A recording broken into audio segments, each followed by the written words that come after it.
लोगों को अपने सपने मत बताओ, बस उन्हें पूरा करके दिखाओ, क्योंकि लोगों को सुनना कम और देखना अधिक पसंद है। नमस्कार दोस्तों, आप सभी का हमारे YouTube चैनल पर स्वागत है। अगर आप आज हमारे YouTube चैनल पर पहली बार आए हैं तो चैनल को सब्सक्राइब और ये जो पास वाली घंटी दिखाई दे रही है इसे जरूर दबाना, जिससे आने वाले वीडियो की नोटिफिकेशन आप सबको सबसे पहले मिलेगी और वीडियो को भी सबसे पहले देख पाएंगे। ये दोस्तों शुरुआत करते हैं। आज है 23 नवंबर 2023 और today current affair episode number ये है हमारा 143वां। अगर आपने पिछले एक भी एपिसोड नहीं देखे हैं तो वो भी जरूर देख लेना, क्योंकि उसमें मैंने आप सभी के लिए most important current affair plus static GK और उसके अलावा एडवांस फैक्ट भी बताए हैं। इसके अलावा हमारे चैनल पर जो शॉर्ट वीडियो आती है वो भी जरूर देखें, क्योंकि उसमें मैं आप सभी को मतलब अच्छे से अच्छे कंटेंट के साथ एक वीडियो प्रोवाइड कराता हूँ और कम समय में अधिक कुछ बताने के प्रयास करता हूँ। तो इस वीडियो के अंदर हम विश्व, भारत और राजस्थान इन तीनों का तो करंट अफेयर शामिल करेंगे और इसके अलावा हम शामिल करने वाले हैं स्टैटिक सामान्य ज्ञान, ये भी इसी के अंदर शामिल करने वाला हूँ। और देखते हैं आज का पहला क्वेश्चन। हाल ही में किसे इंदिरा गांधी शांति पुरस्कार 2022 से सम्मानित किया गया? आपको ये बताना है कि हाल ही में जो इंदिरा गांधी शांति पुरस्कार है इसकी घोषणा हो चुकी है। अब इसे किस संस्था को या किन्हें मतलब सम्मानित किया जाएगा? ऑप्शन ए है IMA मतलब Indian medical association.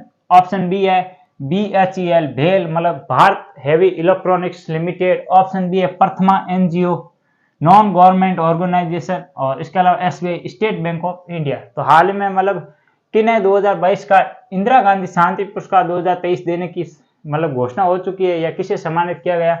Option A है वो है मतलब जो इसका राइट आंसर होगा वो होगा IMA मतलब इंडियन मेडिकल एसोसिएशन, ये इसकी फुल फॉर्म होती है। इसे और इसके साथ एक और संस्था है उसे भी ये सम्मान दिया जाएगा। वो कौन सी है? नर्स ट्रेनिंग इंस्टीट्यूट, ये भी ध्यान रखना। और इसके अलावा 2021 का इंदिरा गांधी शांति पुरस्कार किसे दिया गया? तो ये दिया गया था प्रथमा NGO को, ये भी ध्यान रखना। और इसके अलावा BHE भेल भारत इलेक्ट्रॉनिक्स लिमिटेड, ये भी आप सभी को ध्यान रखना है। और इसका मुख्यालय कहाँ पर है ये आपको कमेंट बॉक्स में बताना है।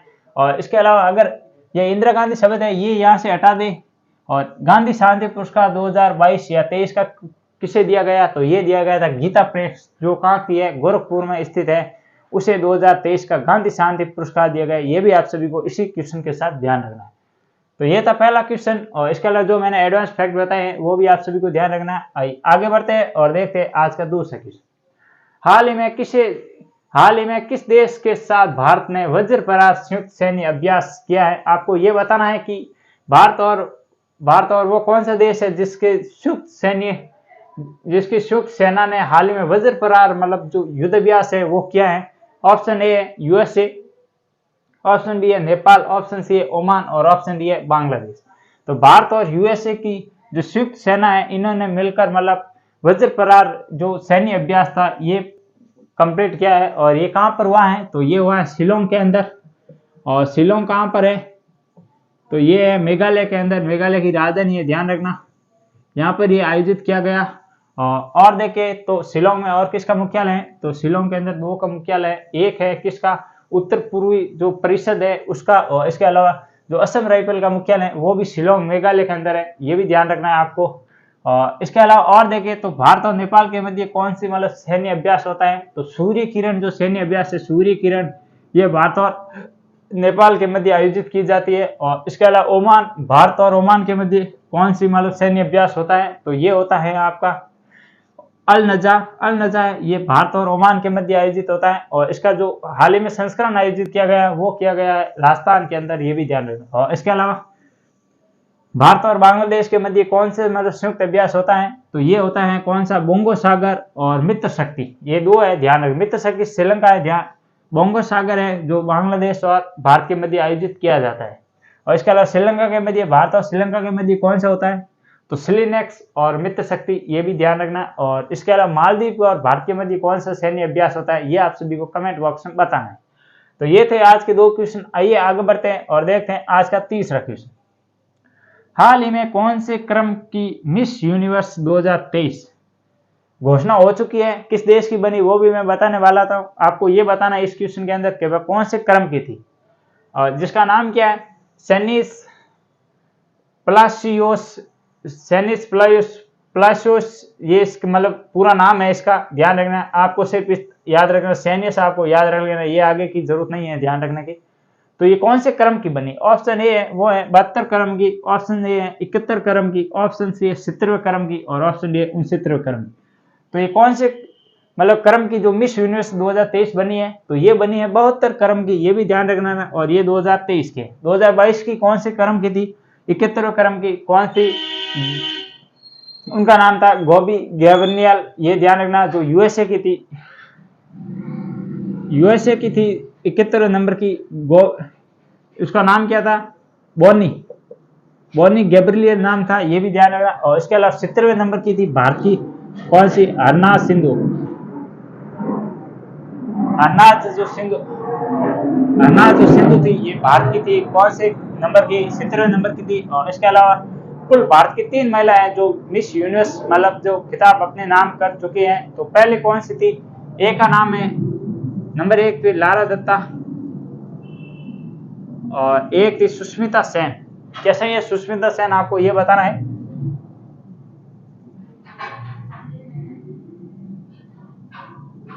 एक थी सुष्मिता सेन और एक थी लारा दत्ता। क्या सुष्मिता सेन सही है नाम? ये आपको कमेंट बॉक्स में बताना है। और जबकि लारा दत्ता और तीसरी थी हरनाथ सिंधु। अब तक 3 महिला है जो मतलब इस खिताब, जो भारत की 3 महिला है जो इस खिताब को अपने नाम कर और इसे अपने नाम किया। और इसके अलावा जो सैनी है जो 72 क्रम की जो मिस यूनिवर्स बनी है, और ये कौन से देश की है? अगर इनका देश पूछे तो निकारागुआ, इस देश का नाम है निकारागुआ। और वो कहाँ पर स्थित है? तो वो है जो मतलब मध्य अमेरिकी देश है, वहां पर एक स्थित देश है, ये भी ध्यान रखना। और इसके अलावा ये थोड़ा सा नाम आप ध्यान रखना, और ये कौन से क्रम के, ये भी थोड़ा सा ध्यान रखना। तो ये थे 30 क्वेश्चन। आइए आगे बढ़ते और देखते आज का मतलब चौथा क्वेश्चन। हाल ही में लद्दाख के किस उत्पाद को जीआई टैग दिया गया? आपको यह बताना है कि लद्दाख का वो कौन सा उत्पाद है जिसे हाल ही में जीआई टैग दिया गया है। आपको पता होगा जीआई टैग किस मंत्रालय द्वारा दिया जाता है? तो ये उद्योग और वाणिज्य विभाग है, या वाणिज्य या उद्योग मंत्रालय, इनके द्वारा दिया जाता है। और ये 10 साल का होता है और वर्ष 1999 का अधिनियम है। और 2003 में पहली बार किसे दिया गया? तो ये दिया गया था दार्जिलिंग की चाय को। और दार्जिलिंग की चाय कहाँ की प्रसिद्ध है? तो ये पश्चिम बंगाल की प्रसिद्ध है, असम की नहीं है, ये थोड़ा सा ध्यान रखना है। ऑप्शन ए वो है बी कथॉर्न, ऑप्शन ए है वो है सी कथॉर्न, ऑप्शन बी है चुरपी, ऑप्शन सी है बसौली पेंटिंग और ऑप्शन डी है बीकानेरी उस्ता कला, या बीकानेरी भुजिया भी कह सकते हैं, बीकानेरी उस्ता कला है। तो हाल ही में लद्दाख के किस मतलब उत्पाद को जीआई टैग दिया गया? तो ये दिया गया ऑप्शन नंबर जो 1 दिख रहा है आपको, सी कैट, जो सी बैकथॉर्न है, इसे हाल ही में जीआई टैग दिया गया। ये क्या है? ये खट्टा फल है, आपको ध्यान है। और विटामिन डी इसमें प्रचुर मात्रा में, विटामिन जो सी है इसमें प्रचुर मात्रा में पाया जाता है और ये खट्टा फल है। और इसे मतलब वहां का गोल्डन फ्रूट भी कह सकते हैं, या इनका रेड कलर होने के कारण रेड गोल्डन फ्रूट कहते हैं ये लद्दाख का। और इसके अलावा चुरपी को हाल ही में जीआई टैग दिया गया।